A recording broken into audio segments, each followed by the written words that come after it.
has eluded American presidents for decades. Upon his arrival at the airport in Tel Aviv, he said the time is right to make it happen. We have before us a rare opportunity to bring security and stability and peace to this region and to its people.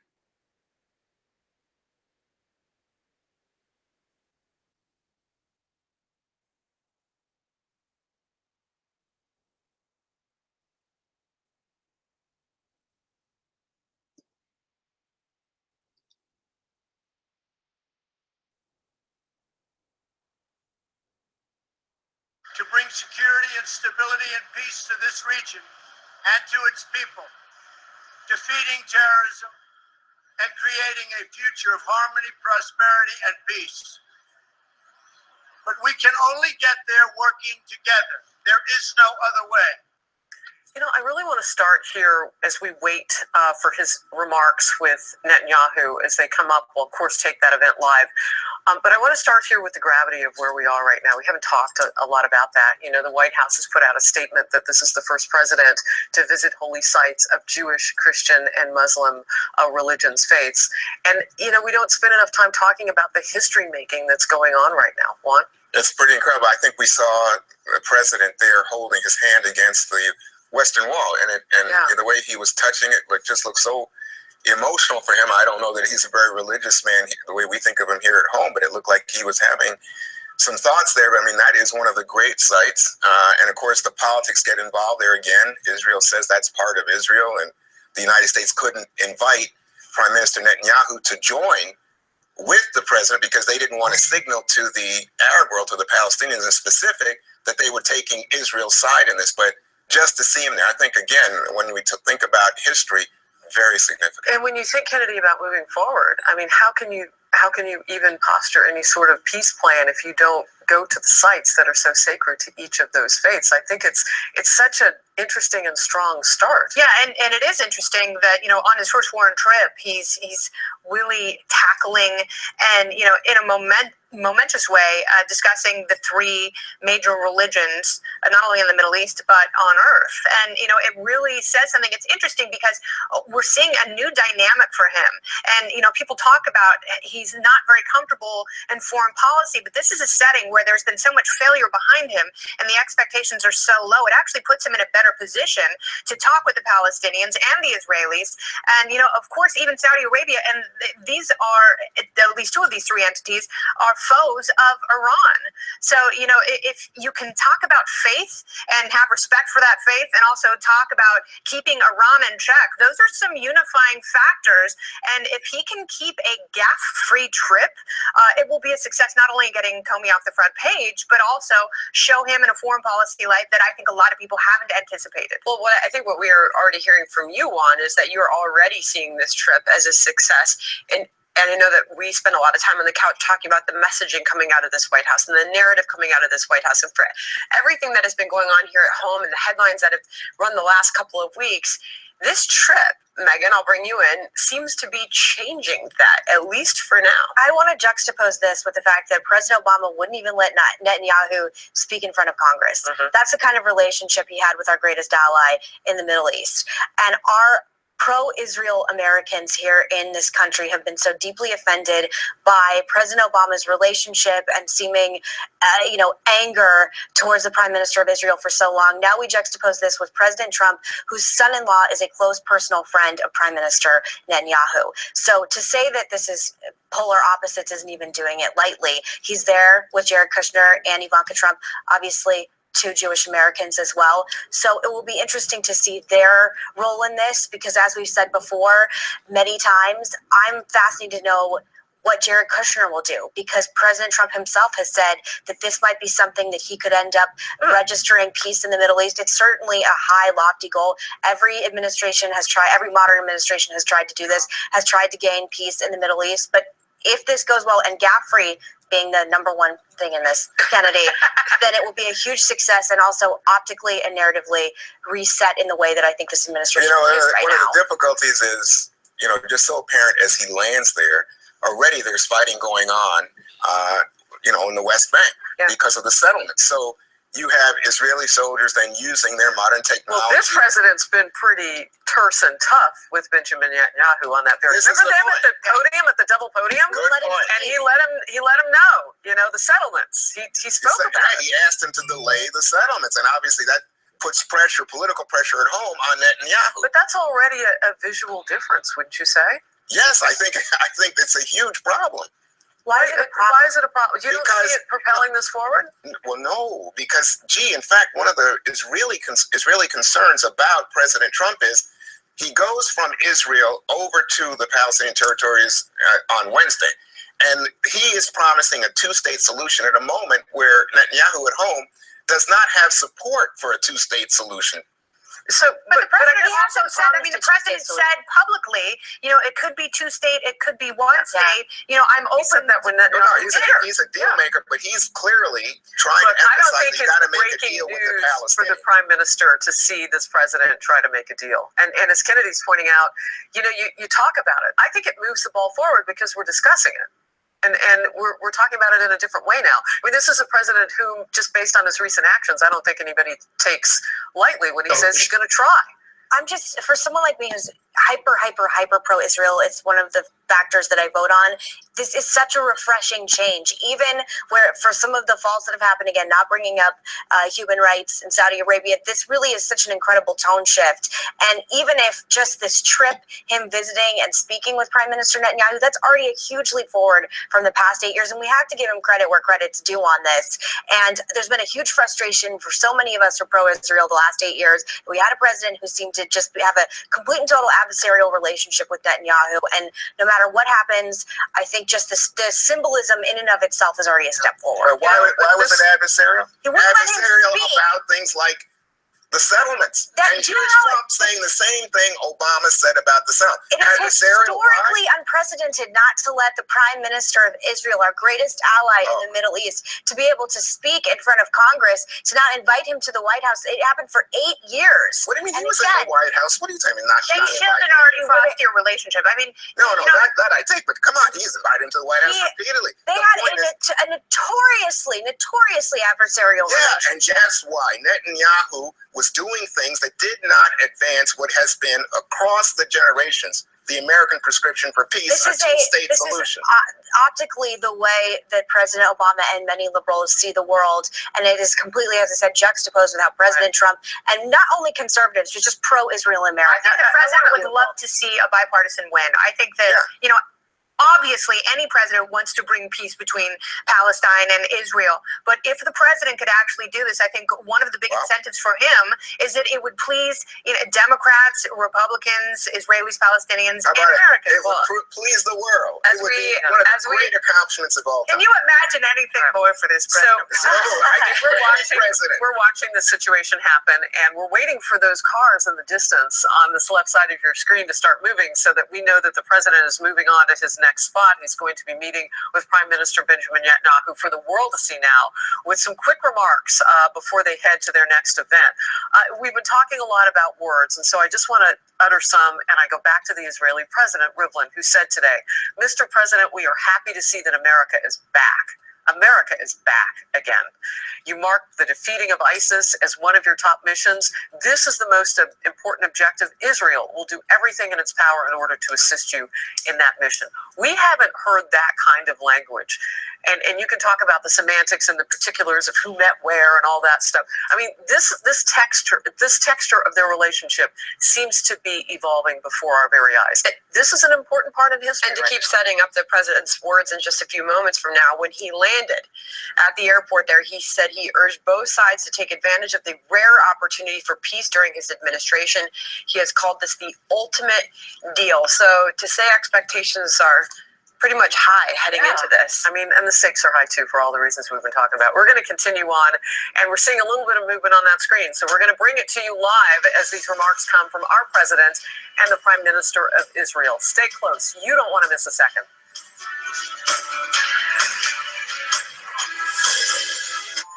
Fun in art class. Come close, come close. I like that. When your pain reliever stops working, your whole day stops. For minor arthritis, sinus pain, only Aleve can stop pain for up to 12 straight hours with just one pill. Thank you. Everybody. You can't quit. Neither should your pain reliever. Stay all day strong with 12-hour Aleve. The reason I chose eHarmony was honestly because you had to pay to be on there, and I felt like the people who were on there obviously really valued a relationship. For my family, we are 3 for 3, and our siblings for getting married. Thank you, eHarmony, for that. We've all found our best match in life. Go on eHarmony every day, check your matches, see who's out there, actually invest some time in the process, and it will work. Stop waiting. Start communicating for free today. If you're the spouse of a military veteran, I want you to know something. Your spouse has earned the right to apply for a VA home loan. A VA home loan is unique. It's different than other loans because it allows you to borrow up to 100% of the home's value. That extra borrowing power may allow you to pay down debt, lower your monthly payments, put cash in the bank, and give you the peace of mind that every veteran deserves. Go to newdayusa.com or call 1-855-419-8329. It's a new day for veterans who want to lower their monthly payment. That's me. The New Day 100 VA loan lets you refinance your mortgages, consolidate your credit card debt, get cash, and lower your payments an average of $640 a month. New Day will even pay for your appraisal. That's me. As a vet, you've earned the right to apply for a home loan that's VA guaranteed. For veterans who want to refinance, that can mean a lot. That's me. Call New Day USA now, 1-855-419-8329. Do you toss and turn all night? Can't sleep because your spouse is snoring or wake up with neck pain or a headache? If you're not getting the sleep you need, now you can with MyPillow. I'm Mike Lindell, the inventor of MyPillow, and I had all these problems too. I tried every pillow out there and nothing worked, so I invented MyPillow. My patented fill does something no other pillow can do. MyPillow lets you adjust it to your exact individual needs regardless of sleep position and stays that way all night long so you get the best sleep of your life. Before MyPillow, I had difficulty sleeping through the night. Now with MyPillow, I have a good night's sleep every night. I tried a couple other more expensive pillows that were foam pillows or memory foam, and it just didn't really work. As soon as I tried the MyPillow, it worked out great. Other pillows go flat, causing you to fold them over or use your arm for support, which can cause pain. Hard foam pillows can raise your head too high. Hey everybody, Frank Kern here, and today I'm going to help you solve the single biggest problem that might be standing in your way. MyPillow helps you get and stay in deep sleep all night long. Take advantage of my famous offer and get 2 MyPillow premiums for one low price.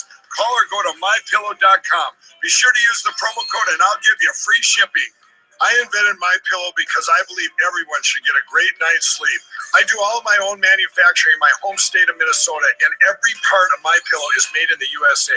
It's machine washable and dryable, and it comes with my 60-day money-back guarantee and a full 10-year warranty. I personally guarantee that MyPillow will be the most comfortable pillow you'll ever own.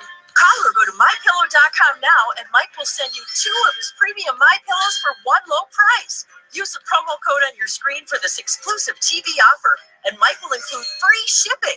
Don't delay. Get 2 MyPillow premiums for one low price, plus free shipping. Order now. For the best night's sleep in the whole wide world, visit MyPillow.com. All right, President Donald Trump is in Jerusalem. He is currently meeting with Prime Minister Benjamin Netanyahu. He is expected to step away and head to make remarks on possibly reaching a peace deal. Those remarks are expected any moment now. We will take them live when they begin. Stay tuned for that. Fox News confirming former National Security Advisor Michael Flynn plans to plead the Fifth and decline a Senate Intelligence Committee subpoena for documents related to the Russia investigation. And more now on the Russia probe. House Oversight Committee Chairman Jason Chaffetz says he'll be talking with the fired FBI Director James Comey today, and that he wants records of the president's meeting with Comey. This as Mr. Comey is set to testify publicly for the first time before the Senate Intelligence Committee sometime after Memorial Day. Senators say they'll also push for Comey's memos and details on his meetings with the president. Watch. Did he keep these memos? What did those memos say? And why did he write it? And how did he feel? Did he ever feel like he was being put in a position where he couldn't do his job? There's no doubt that that's the questions that are going to get asked and asked repeatedly. And the American people deserve to have an answer to that. The big fact is, did the president fire Comey because of his investigation, and he was worried about what the investigation might conclude. That, if so, that borders on a very serious charge. So we need to flesh that out. We need to see what the response is, and it's got to come from Director Comey himself. Juan, I think no matter what side of the aisle you're on, left or right, it's going to be must-see TV with, FBI Director Comey testifying. What do you anticipate getting any new revelations out of him? I don't see how you can. And we're waiting on so much from Comey at this moment. You just heard Congressman Chafin say, we want to know, are these memos in existence? Where are they? Can we see them? And were they contemporaneous? We don't know. We have these reports that suggest that the president told Comey, can you let this go? What was the intent behind that? Because what you just heard from Senator Feinstein was the suggestion that, it could be that this is obstruction of justice, which is an impeachable offense, right? Or actually anything's an impeachable offense if you're in the Senate. Your dad can make it up. But the idea is that we know obstruction of justice is there if, in fact, the president was intending to undercut this investigation. Megan is too much of a lady to take you on your dad can make it up. I'm not a lady. No, he's a senator. That is ridiculous. Yes, and the underlying thought that somebody would actually do that. Wait, he's a Just senator. make it up? No. Senators. Got it. No, senators. Let's move on. The senators are the ones who interpret what it means when we say it has to get through the Congress, then it has to get. This is what I'm curious about, because if they are in fact going to subpoena that memo and perhaps other memos, then how broad can the subjects be to reach into the memo jar? Can we go back on some of the notes that he took after he spoke with Loretta Lynch and her unprecedented conversation with the former president, whose wife was the subject of a criminal investigation, having a conversation on an airplane that was disclosed to no one, and the only way we found out about it is because there was a reporter who figured out the tail numbers on both planes and the fact that President Clinton happened to be there at the exact same time. Does James Comey have memos about that? What about some of the conversations? What about the discussions and decision making that led to giving Huma Abedin and Cheryl Mills their immunity? What is he doing with the memos? Is he holding them back for retaliation? Because if he really thought the president were obstructing a case, it is a crime that he didn't raise that as such at the time contemporaneously. No. It's to a the problem. contrary, it would have been a crime if he was grandstanding.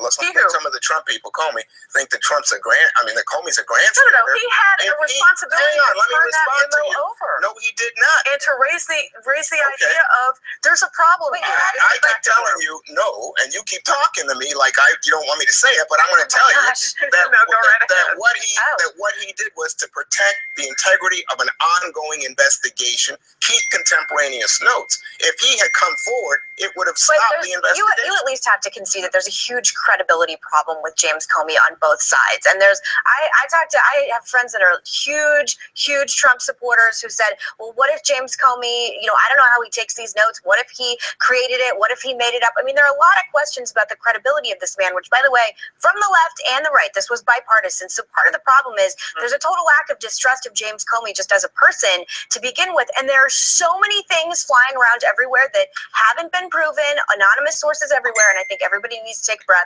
and wait it out. Yeah, let's get to the truth, girl. Well, look, the president's called this a witch hunt. He has. I'm wondering what your thoughts are on that. I think that's how is his messaging of this? Well, it's one of these things where I certainly didn't vote for Donald Trump, but I would advise him if I was in the White House with Donald Trump, I'd say stop the tweeting, and that's how this came out, this witch hunt. Because you know what? It does not look good. I mean, obviously the critics then say, well, gee, I think President Kennedy was assassinated. Gee, guess what? Senator McCain said, you treated badly? You want to talk about somebody treated badly? But I think it's as simple as he needs to be like Ronald Reagan during Iran-Contra, not like Nixon during Watergate. Be a happy warrior, be as transparent as possible. This is a witch hunt. It's no big deal. Where are the memos? Not Ronald Reagan, not like Nixon. I just want to know where the memos were. And if James Comey really had a problem with something that the president asked him to do, why didn't he raise it then? Because, again, there was an investigation going on. It looks like this could go on for a while, but we've got this that we're waiting on. A speech by the president. He is currently meeting with the Israeli Prime Minister Benjamin Netanyahu, trying to reach a peace deal between Israel and the Palestinians. What is the progress? He is expected to make remarks at any moment. We will go to that live when it begins in Jerusalem. Stay tuned. Here is something big banks don't want you to know about your IRA or 401k. Store your retirement at home.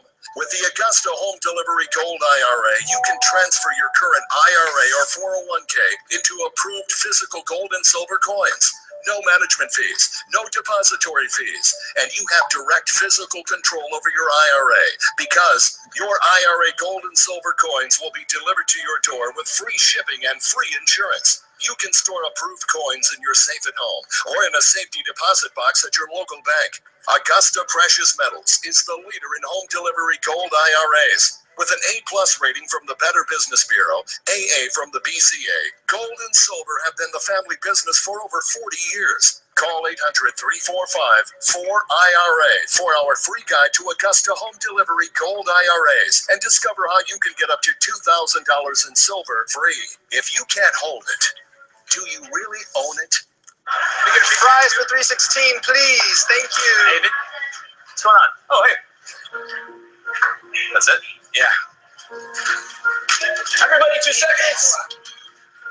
Dear Sebastian, after careful consideration of your application, it is with great pleasure that we offer our congratulations on your acceptance. Through the Tuition Assistance Program, every day McDonald's helps more people go to college. It's part of our commitment to being America's best first job. What makes this simple salad the best simple salad ever? Heart-healthy California walnuts. The best simple veggie dish ever. Heart-healthy California walnuts. The best simple dinner ever. Heart-healthy California walnuts. Great tasting, heart-healthy California walnuts. So simple. Get the recipes at walnuts.org.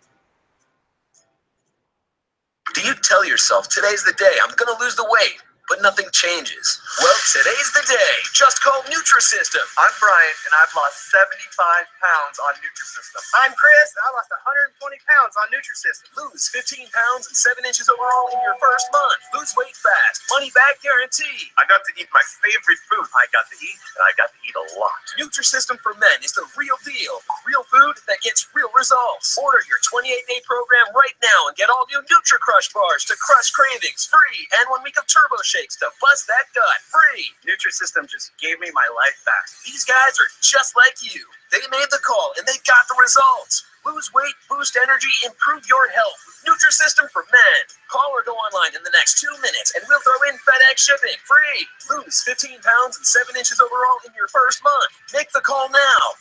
Go online or call 877-380-SIZE right now and get Nutrisystem for Men with bars and shakes free. When someone truly believes in you, you can achieve great things, like hitting the game-winning home run or graduating first in your class. At Loan Depot, we believe in helping you achieve the American dream of owning a home. Congratulations. Loan Depot is the only lender that provides critical illness coverage, which you can use to pay your mortgage payments, up to $30,000 in case you're unable to work. It's peace of mind when life gets difficult. That's impressive. And if interest rates ever drop, you can refinance with us at any time without paying any lender closing costs. So call, log on, or visit your local neighborhood branch today. There's no cost or obligation to see just how easy it is to get an approval for your home purchase. Put our nationwide team of over 6,000 to work for you. Loan Depot, we believe in you. Fox News Alert as we await comments now coming up from our president and the Prime Minister of Israel. And so here's what we're watching on the left of your screen. They were due to meet and have in fact been meeting for quite some time now at a hotel, the King David Hotel in Jerusalem. And they are still meeting, as we're told. Then they will get into the vehicles that you see and be escorted to the next location, where we anticipate that there will be a short moment of comments from both gentlemen. So we are watching for that. This is history in the making. It's so important. The president, as many have in the past, saying that he can seize this moment, which he calls the right moment to forge ahead with a peace deal between Israel and the Palestinians. He's trying to be the difference maker here, the deal maker. And so we're watching to see what happens next. We'll bring it to you live when it does. You know what else people are watching? Meantime, First Lady Melania Trump stepping into a very high-profile role this week as she joins her husband on his first international trip since taking office. Mrs. Trump visited a school and met with female workers in Saudi Arabia over the weekend. Local news outlets had good things to say about her fashion choices, even as she opted not to wear a headscarf. This amid reports the First Lady is taking a bigger role behind the scenes, keeping a close eye on the media and what the press says about her husband. An article in Politico saying, quote, "She has raised concerns that some on his communications and press team aren't doing enough to defend him, according to aides and sources close to the president. She's been especially troubled by background quotes in which West Wing aides criticize the president, and she's called the president to discuss it." A senior White House official strongly pushing back on that report, telling Fox News the First Lady is not pushing her husband to make changes in the White House press corps. All right, so Juan, I will start with you, darling. She's obviously his greatest asset when he travels overseas, and it's impossible for people not to have the pants charmed off of them when she shows up wearing delightful clothes. Now, was that? Were you being cynical when you said pants charmed off of them in the Middle East? Because I think for Saudi women, that's a real question, right? She was wearing a dress or pants. Mm-hmm. She had on a black pantsuit, gorgeous, thick gold belt. Why are we talking about her fashion? Why? Because that's one of the key points that's being praised. In fact, Kennedy said it. So do you think that she is orchestrating a coup within the White House? Look, I think anybody close to the president who cares about him, and I hope she does, even though she's been absent, and obviously people wonder why she hasn't been there more. Yeah. But in that inner circle, I think there's great concern about the leaks, but specifically leaks coming from inside and the level of communication and defense of the president that comes from those who are closest to him. So that is not just, just the First Lady's concern. Yeah. That's a widespread concern. Well, when she and Barry move into the White House this summer, I think you're going to see a different tone and a different tenor and a shift in the White House. And do you think that her protectiveness of her husband will have some sort of noticeable effect with those around her? I actually hope those reports are true because in my experience, nothing will get done faster if the wife is unhappy, especially on campaigns and in politics in general. I think it's easy to forget sometimes that Michelle Obama took a long time to become the great orator, First Lady, fashion icon that we know her to be today. She actually had a really rough start, lest we forget her saying, the huge gap of the first time I've been proud of my country was only Muito bem, meus amigos, tudo bem? Tudo bem com vocês? Muito boa tarde. Espero que vocês estejam desfrutando na hora do almoço, que tenham um excelente dia, estejam em paz, com saúde. Daqui a pouquinho, o presidente Donald Trump vai fazer uma conferência com o primeiro-ministro Benjamin Netanyahu. E a importância desse evento que devemos prestar atenção sobre a promessa que ele fez de mudar a embaixada americana de Tel Aviv para Israel. Se ele confirmar essa promessa, se ele cumprir essa promessa, então isso será o gatilho para a guerra que está escrita no Salmo 83. Porque os palestinos e também os países árabes que estão ao redor de Israel tomarão esse ato como uma ofensa, porque eles querem que Jerusalém seja dividida e se torne a capital do Estado palestino, que ainda não existe. Por isso que o ex-presidente Barack Obama, juntamente com o Papa comunista jesuíta, eles trabalharam muito forte para que isso acontecesse, e graças a Deus ainda não aconteceu. Mas a ONU está fazendo uma pressão tremenda. Uma pressão tremenda. Outra coisa que também me chamou a atenção para trazer essa transmissão ao vivo para vocês é que vamos ver o que será dito sobre esse processo de paz. Lembrando que o genro do Donald Trump, o Jared Kushner, ele é judeu ortodoxo. E ele é quem estará de frente, né, como responsável desse processo de paz. Então, vamos prestar atenção. Desculpe os comerciais, né, aqui a televisão na América é assim mesmo, principalmente os canais de notícia. Então, o bom é que vocês vão acostumando os ouvidos, né, e se tornando familiares com a pronúncia do idioma, tá bom? E eu vou estar aqui para traduzir para vocês. The only thing that stands between you and great sleep is a simple box. The revolutionary Casper mattress perfectly balances soft and firm for outrageous comfort. It's the internet's favorite mattress. Order online. You can try it for 100 nights in your own home.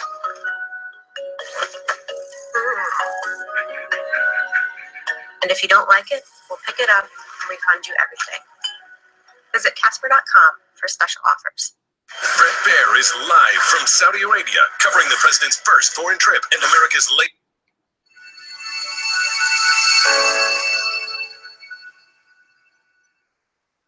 Call Flint Firm now. An estimated $30 billion has been set aside in a court-ordered trust to pay victims and their families. You may be entitled to financial compensation. Time is limited to file your claim, so call the number on your screen now. Mesothelioma is a rare form of cancer caused by exposure to asbestos. Workers in the Navy, shipyards, mills, carpentry, roofing, insulation, automotive, or construction may be at a higher risk for mesothelioma or asbestos lung cancer. Did you know your family may be entitled to financial compensation even if your loved one is passed? Flint Firm mesothelioma attorneys are available for your free consultation. You may never have to file a lawsuit or go to court to receive financial compensation. If you or a loved one were diagnosed with mesothelioma or lung cancer due to asbestos exposure, call Flint Firm now. Call 1-800-395-6672.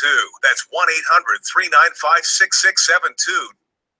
If you or a loved one have been diagnosed with mesothelioma or lung cancer due to asbestos exposure, call Flint Firm now. An estimated $30 billion has been set aside in a court-ordered trust to pay victims and their families. You may be entitled to financial compensation. Time is limited to file your claim, so call the number on your screen now. Mesothelioma is a rare form of cancer caused by exposure to asbestos. Workers in the Navy, shipyards, mills, carpentry, roofing, insulation, automotive, or construction may be at a higher risk for mesothelioma or asbestos lung cancer. Did you know your family may be entitled to financial compensation even if your loved one is passed? Flint Firm mesothelioma attorneys are available for your free consultation. You may never have to file a lawsuit or go to court to receive financial compensation. If you or a loved one were diagnosed with mesothelioma or lung cancer due to asbestos exposure, call Flint Firm now. Call 1-800-396-2310. That's 1-800-396-2310 now. Fox's Alert. Okay, a few things have happened visually to let you know about while we were in that commercial break. For one, you can see now the inside of the venue where President Trump and Prime Minister Netanyahu will be giving their remarks. And so you've got the two lecterns there. What we also saw was inside this residence, the Netanyahus, it would appear, pulling into place. We're not quite certain the timing of President Trump yet, but we are standing by. Remarks were due in the last 20 minutes or so, 30 minutes or so. And so, as you know, they met privately, and now they've come out of that meeting, so we're led to believe, and as that happens, they'll step into place here in front of the two, or behind the two lecterns, and talk. Juan, your thoughts about what you think we might hear today? Well, I hope that you're going to see comedy, that it's going to be an attempt, I think, to be very clear to those who are watching, those who are listening around the world, that this is a new opportunity, that they're open to making a deal, and that they feel some camaraderie, if you will, in terms of each other. Maybe this is a point of contrast to the way that Netanyahu dealt with the Obama administration. It would be fascinating to me if you heard some news about specifics, the settlements in particular. Is Netanyahu willing to give some to Trump in order to allow Trump greater latitude when he goes to visit the West Bank and meet with the Palestinians, something to offer them so that you can get the two sides together? Kennedy? I will be very curious to see, as Megan brought up earlier, if relocating that U.S. embassy to Jerusalem. I know that's something that both sides have talked about wanting. And certainly, I think that this president will be able to open up certain concessions. And I know the prime minister faces a lot of opposition with some of his allies at home And can this president soften that resistance and open up? I think it's important to note the tone and the reception so far of the president's first foreign trip. Starting out with that first foreign speech they made just a day ago, and it was tough. And it was a tough speech on terrorism. It was received well there and here. And heading into these remarks alongside the Israeli prime minister, so far this trip has been a success for this president and for this country. Well, he apologized for the Iran deal in Israel. That's what I'm curious to know if that comes up at all in this speech. Obviously, another huge, disaster from the Obama administration. I know I can see you there, Juan, but in particular, its effects on Israel and this nation that puts on their missiles death to Israel before they drop them. So I'm curious to see if that will come up at all. Sandra, I want to ask you just about the markets today. And if today is a day that we watch them more specifically than otherwise because of the trip that's going on. Well, I would say that the U.S. stock markets, if that's what you're referencing, have been watching this presidency more closely than any first 100, 150 days of any presidency in recent history. There were a lot of promises made when it came to the economy. There was a lot of promises made when it came to fighting terror. There's a lot of promises made, period. So expectations were built extremely high into inauguration day. And these markets have been judging every single move by this president on a daily basis. And that causes a lot of volatility, a lot of up and down swings in the market. And we've certainly been getting that. But historically speaking, you're still looking at U.S. stock markets as the president is out there on his first foreign trip, sitting right at all-time highs. If he pulls this off, though, in last week was tough. If he pulls this off, it's a complete and total reset. It'll completely distract from what's going on with James Comey, at least in the forefront. If he can somehow pull off the beginning discussions of peace in the Middle East, he will achieve his goal of going here. Well, one thing I said in more ways quickly, than one. Just moments ago, I was looking down at some reports that were coming. Senator Schumer, who was criticizing maybe some decisions or movement on Obamacare. I'm just curious to know how much Democrats or critics will talk about this president while he's not on U.S. soil. It's kind of not the rule that Estou falando agora, pessoal, com a minha esposa, com a Márcia. Ela está me dizendo que aí no Brasil não está sendo nada comentado, né, sobre essa visita histórica a Israel, que nada está sendo comentado. Não sei se a Fox transmite aí, não sei se tem Fox News no Brasil. Eu sei que tem a CNN, mas a CNN é fake news, ainda que todos aqui nos Estados Unidos estão vendo o sucesso dessa viagem que começou pela Arábia Saudita. A Fox News, juntamente com as outras fake news, ou melhor, a CNN, juntamente com as outras fake news, estão criticando porque ele falou contra o terrorismo islâmico dentro da Arábia Saudita. Vocês acreditam nisso? Daqui a pouco eles vão começar a falar. Welcome to the second hour of Happening Now, everybody. I'm Jenna Lee. And I'm Leland Bittert in for John Scott. Nice to be with you. Nice to be with you at home. Busy news day. This is that meeting that Jenna was talking about earlier. The president sharing a sit-down meeting there and a photo opportunity with the prime minister. They talked for a minute, shook hands, and then made some remarks to the press.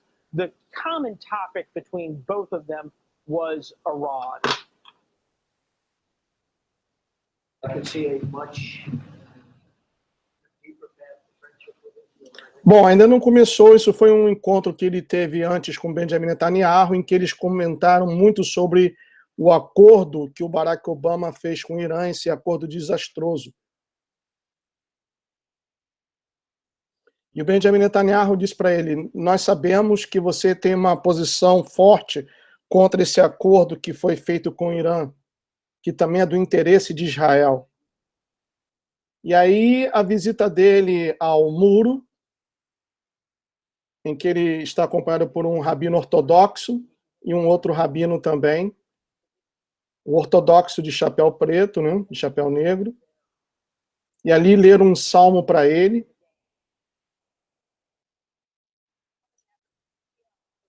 E agora já mudou a imagem ainda para os Estados Unidos. E estamos aguardando aí que comece a transmissão. Espero que o áudio esteja bom para vocês. Espero que dê para fazer a tradução aqui em tempo real. porque se eu for esperar o que vocês estão vendo, tem alguns segundos de atraso, de delay. Então, tem que traduzir pela transmissão em tempo real que eu tenho aqui. Mas são apenas, se não me engano, de 5, 10 segundos de atraso.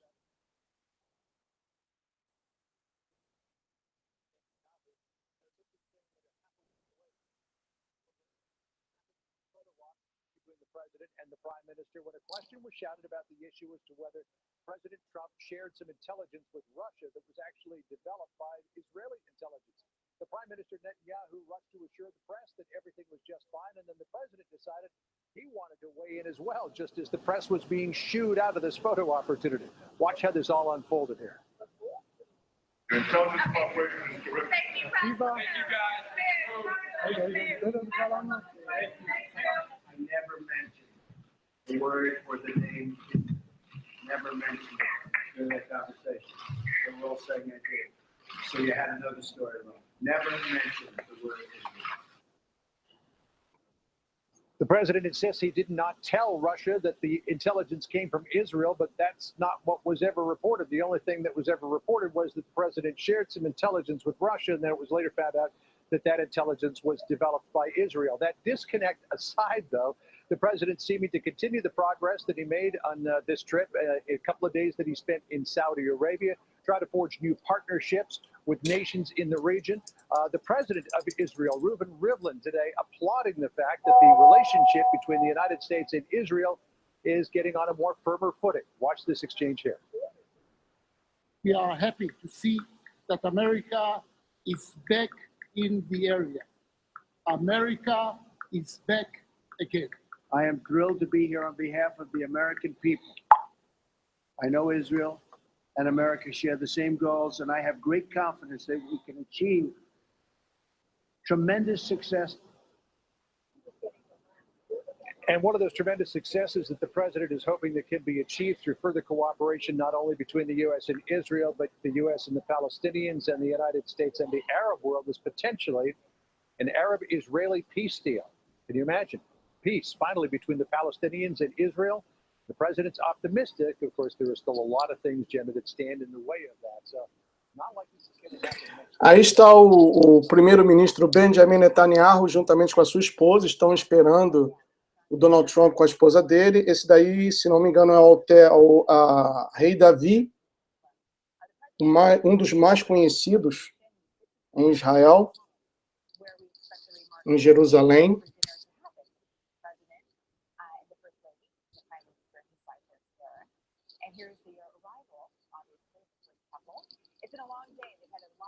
Agora sim, os Estados Unidos tem uma primeira-dama, não é aquela batida de trem que a gente teve por 8 anos aqui.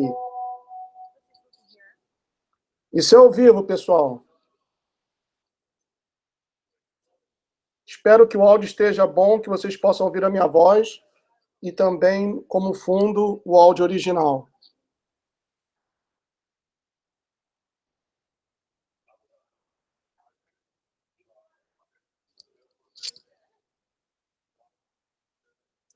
Benjamin Netanyahu fazendo as honras, né? Que a Melania pode sentar-se à esquerda e o Donald Trump à direita. Estão assinando ali o livro de hóspedes do hotel.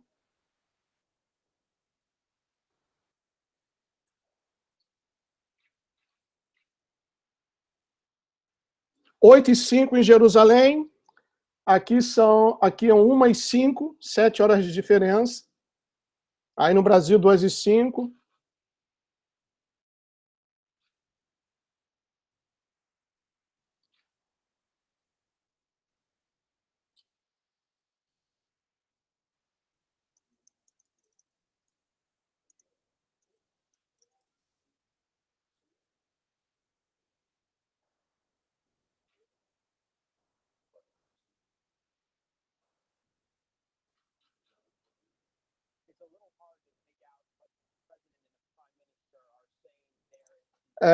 Ele está falando o seguinte, o repórter, que está um pouco difícil entender o que eles estão falando, porque estão longe dos microfones, mas estão trocando gentilezas.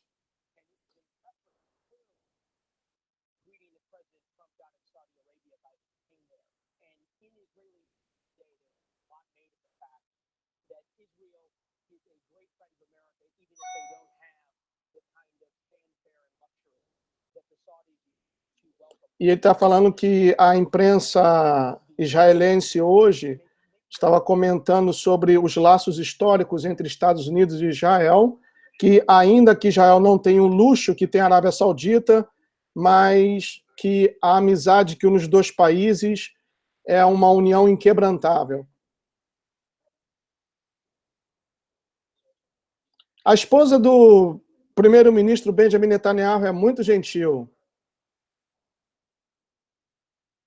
E agora o Benjamin Netanyahu está mostrando um presente do casal Netanyahu para o casal Trump.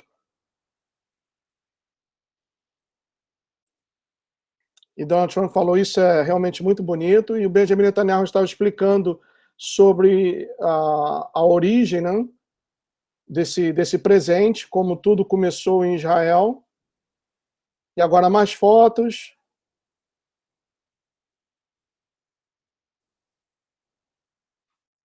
Ah, desculpe, Vanessa, que eu tenho que baixar um pouquinho o áudio original para poder traduzir. Se eu colocar o volume todo, vai ficar muito embaralhado. Vou tentar aqui, tá bom?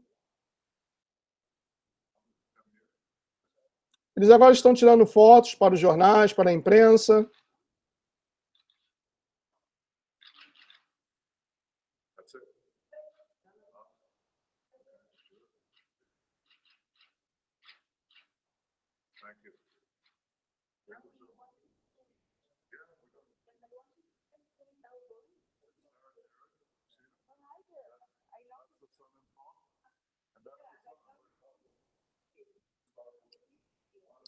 E agora estão apresentando o genro do Donald Trump, o Jared Kushner. Aí está ele.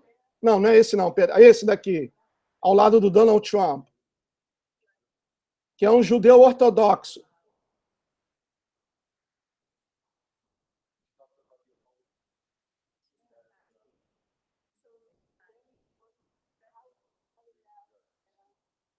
Estão rasgando seda, né, pessoal? Trocando gentilezas. Eles já eram amigos antes do Donald Trump se tornar presidente.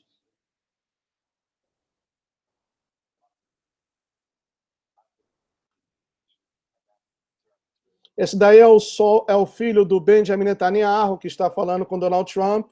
Ele disse que ele se identifica com tudo que o Donald Trump está enfrentando, porque ele também tem os mesmos pensamentos e ideais de vida.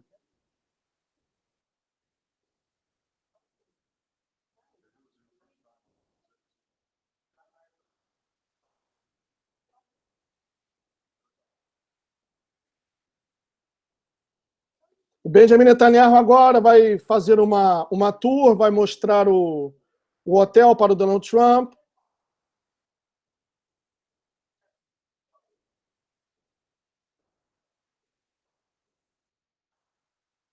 A esposa do Benjamin Netanyahu é muito agradável.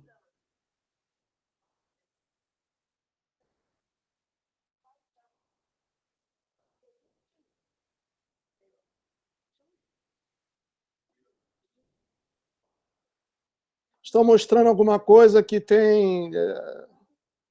foi criada 5.000 anos atrás.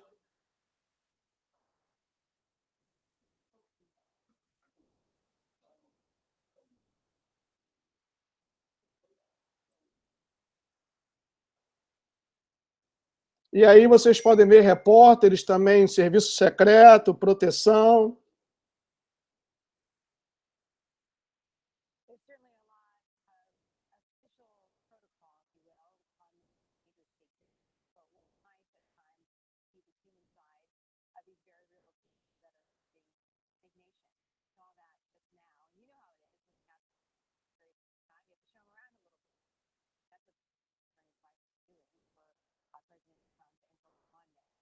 Bom, aí vamos esperar mais imagens, tá bom? Eu quero prestar atenção quando eles estiverem dando a coletiva para a imprensa.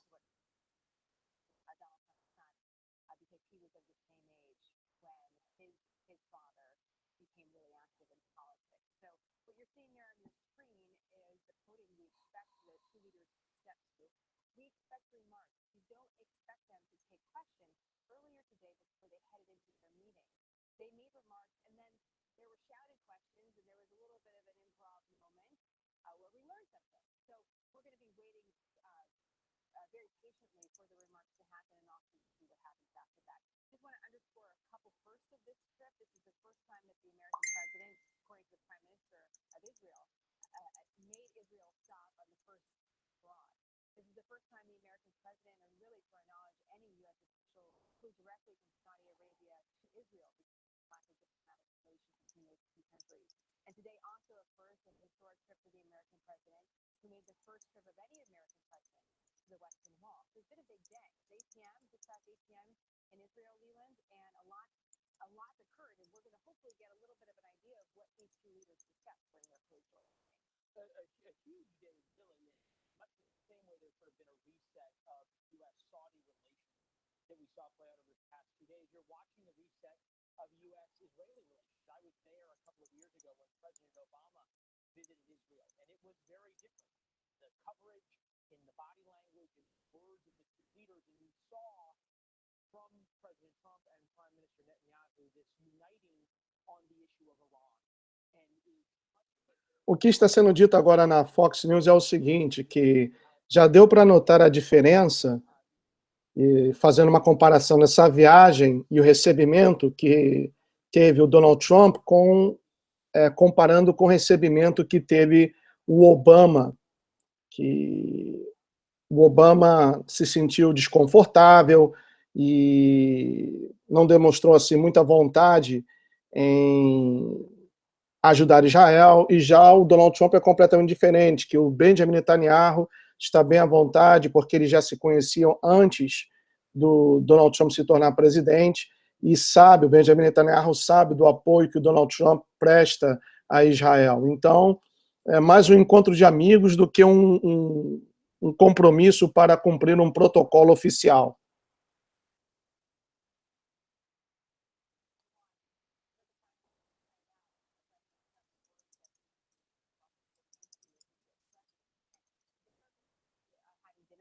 They did have a closed-door meeting, and what we're waiting for is any sort of remarks or news from that meeting. Standing by with us, and we'll, by the way, go back to this podium, and we'll keep up this picture so we will not miss anything, is David Tafuri. He's a former foreign policy advisor to the Obama campaign, former State Department official, and this must bring back some memories, David, as someone that's been on the inside. I'm curious what you thought. Leland used an interesting term, and I've seen this term come up a few times in the press about a reset of Saudi relations, reset perhaps of Israeli relations. Do you see it that way?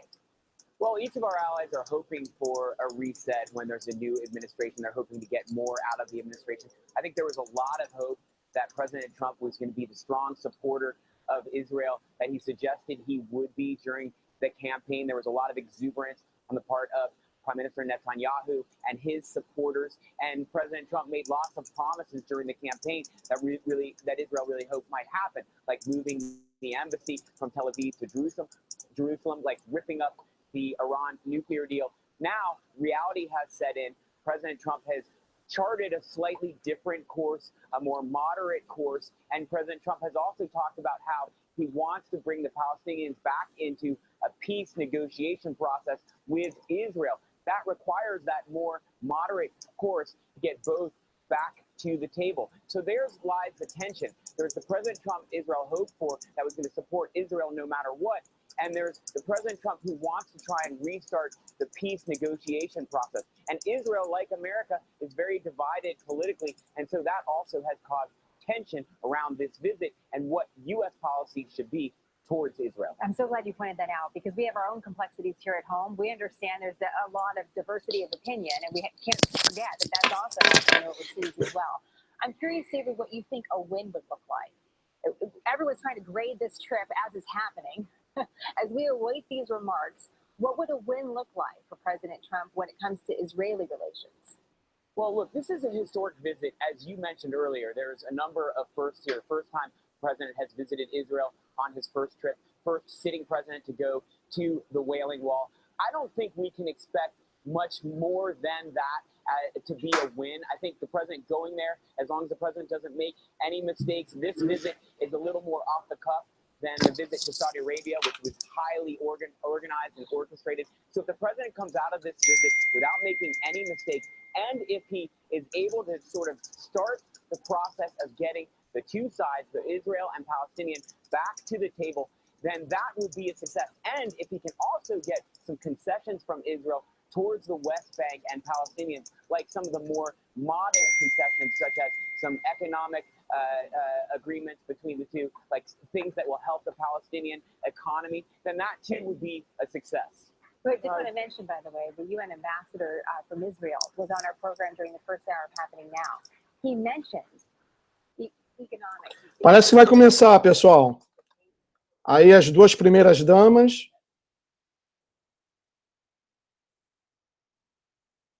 Lembrando que esse é um evento que está acontecendo no hotel mais conhecido de Jerusalém, que é o Hotel Rei Davi. E ali ao lado da Melania, o genro do Donald Trump.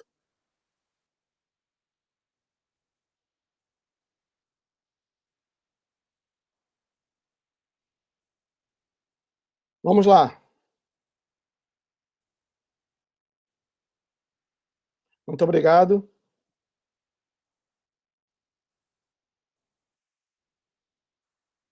Presidente Trump, Sara e eu estamos absolutamente felizes em recebê-los aqui na capital do povo judeu, em Jerusalém. Nós conhecemos um ao outro por longos anos, por muitos anos.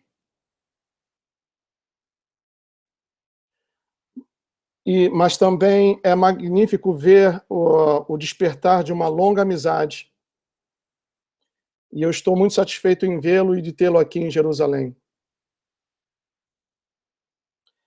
O senhor presidente esteve hoje no Muro das Lamentações, que é um dos lugares mais santos da fé cristã.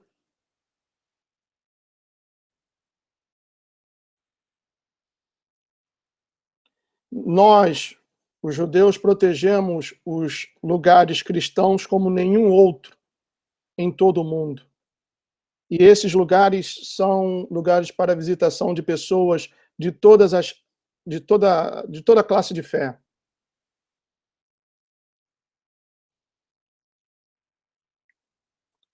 Muito obrigado pela visita e o povo de Israel o aplaude pela sua ajuda. Nós tivemos uma grande conversa hoje.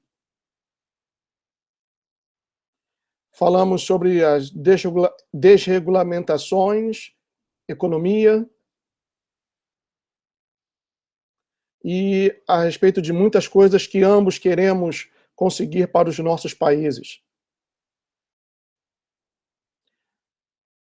Mas também estamos felizes em saber que o presidente Trump tem interesse na segurança de Israel e também no seu futuro.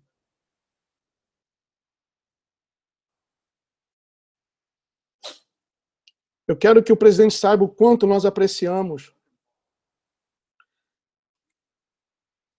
a sua posição com relação à posição americana sobre esse acordo com o Irã.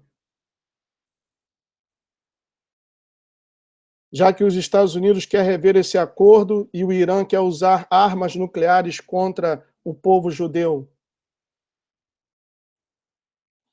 E espero trabalhar juntos com o presidente para impedir que o Irã consiga desenvolver armas nucleares.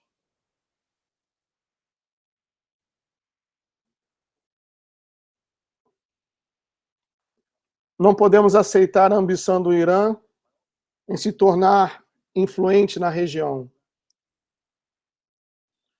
E também quero trabalhar para um acordo de paz na nossa região.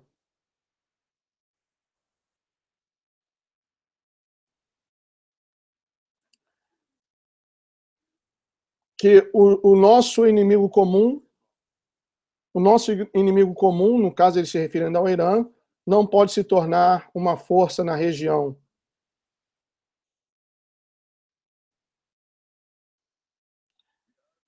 Eu vejo uma esperança de mudança entre os povos árabes e Israel. E nós queremos uma paz realística.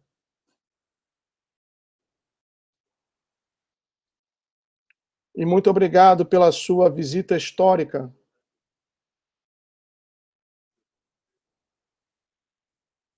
Porque o grande presidente Abraham Lincoln disse que não há outra cidade que eu tenho o maior desejo em conhecer do que Jerusalém. E nós queremos dar as boas-vindas ao presidente Donald Trump. Seja bem-vindo a Jerusalém.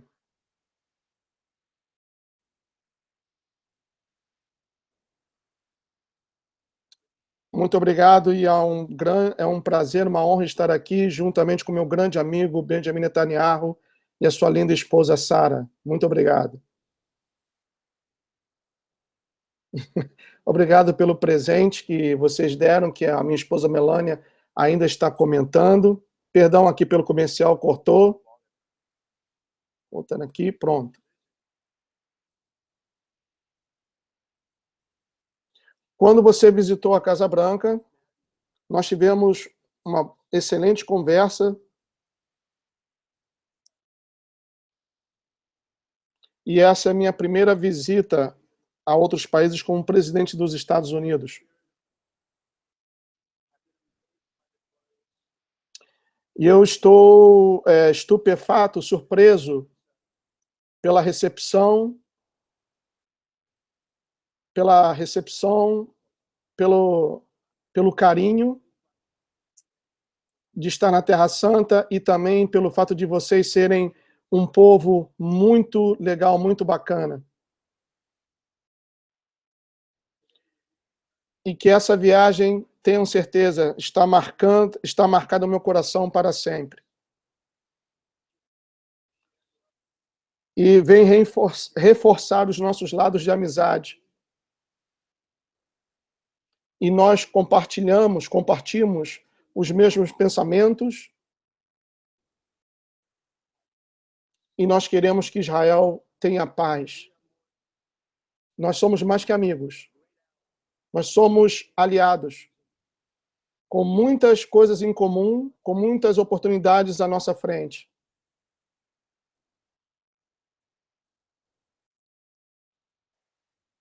Nós devemos tomar a vantagem da situação, dos muitos eventos,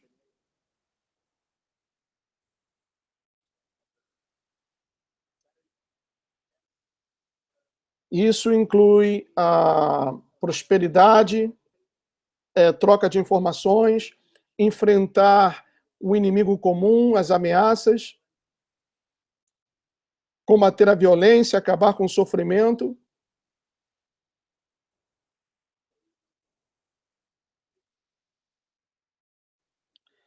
Durante essa viagem, eu já pude ver que realmente existem muitas peças que poderão nos ajudar a que consigamos paz para Israel. Na minha visita à Arábia Saudita, eu falei para muitos líderes do mundo muçulmano, incluindo o rei da Arábia Saudita, o qual me tratou muito bem, e que realmente quer ver coisas boas acontecendo ao redor do mundo. Eu precisei conhecê-lo bem, e ele realmente é uma pessoa boa. Nós compartilhamos a mesma posição com relação ao Estado Islâmico, com relação ao Irã, com relação ao Islã radical extremista. E eu estou seguro, certo, que eles também, os árabes sauditas, querem colaborar para que haja paz e para a destruição do Estado Islâmico. Os Estados Unidos dá as bem-vindas a qualquer nação que queira cooperar para a destruição do terrorismo. E com essa ideologia que tem causado muitas mortes, sofrimentos e choro ao redor do mundo. E nós desejamos trabalhar com uma sociedade, trabalhar juntos com Israel e com todos aqueles que queiram destruir o Estado Islâmico. Porque o que nós desejamos é paz e prosperidade para o mundo. e também a paz entre judeus e palestinos. E eu agradeço o primeiro-ministro, Benjamin Netanyahu, pelo seu trabalho em conseguir essa paz.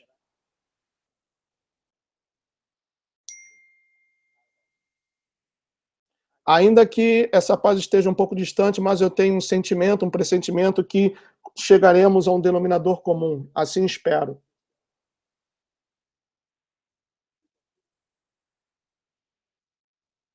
E a conversa que tive com líderes das outras nações e as pessoas de outras nações, até mesmo pessoas de nações que são possivelmente contrárias à ideologia de Israel, querem se unir nessa luta pela paz. E nós vamos trabalhar juntos nos dias que virão.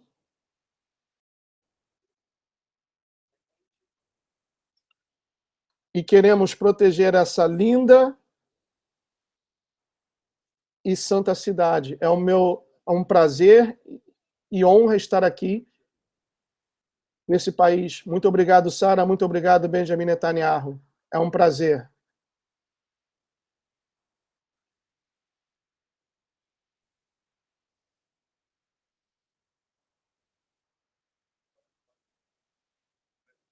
Vamos tirar mais fotos?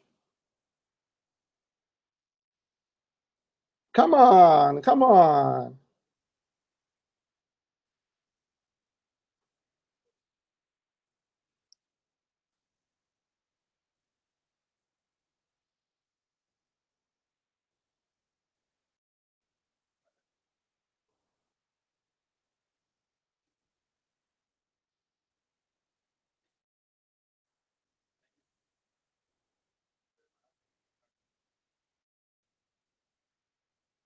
Mas só isso?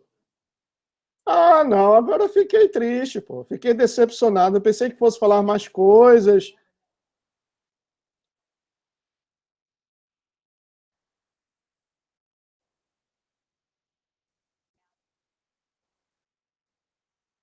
Agora eles vão ter um jantar. Pensei que eles fossem responder perguntas dos repórteres, mas olha que decepção.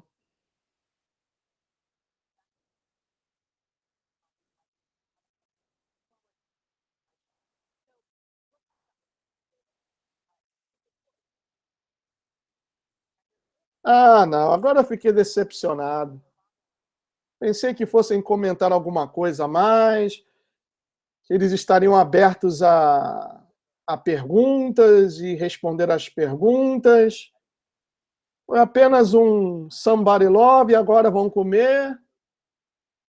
E só Deus sabe o que eles vão conversar sobre o Irã.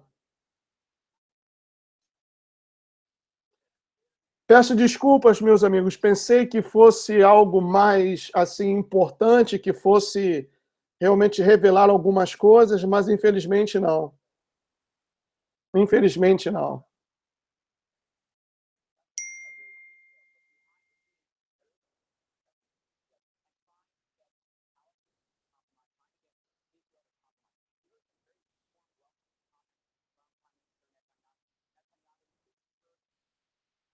Agora eu fiquei decepcionado.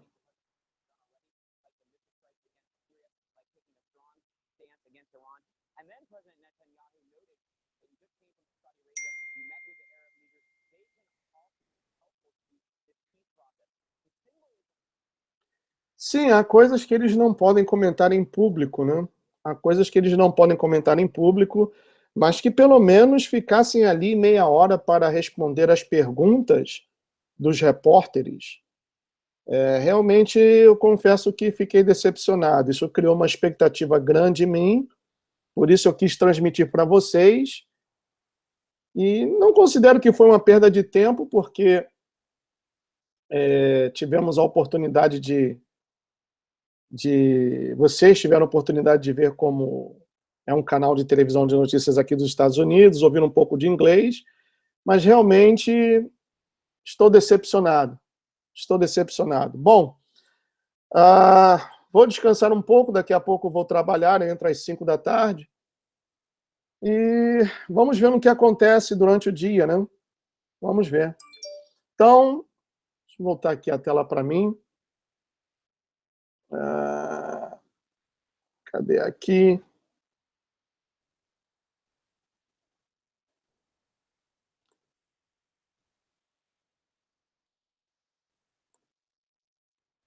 Bom, não está aparecendo a minha imagem porque ou eu transmito... Só um momentinho, pessoal, deixa eu cortar aqui. Muito bem. Ou eu transmito pela câmera ou então faço essa transmissão do canal ao vivo. Tenham todos muito boa tarde. Desculpe, eu esperava algo muito mais. Realmente estava ansioso e creio que a ansiedade me venceu, tá bom? Que Deus abençoe vocês. May God bless each one of you. See you soon. Tchau.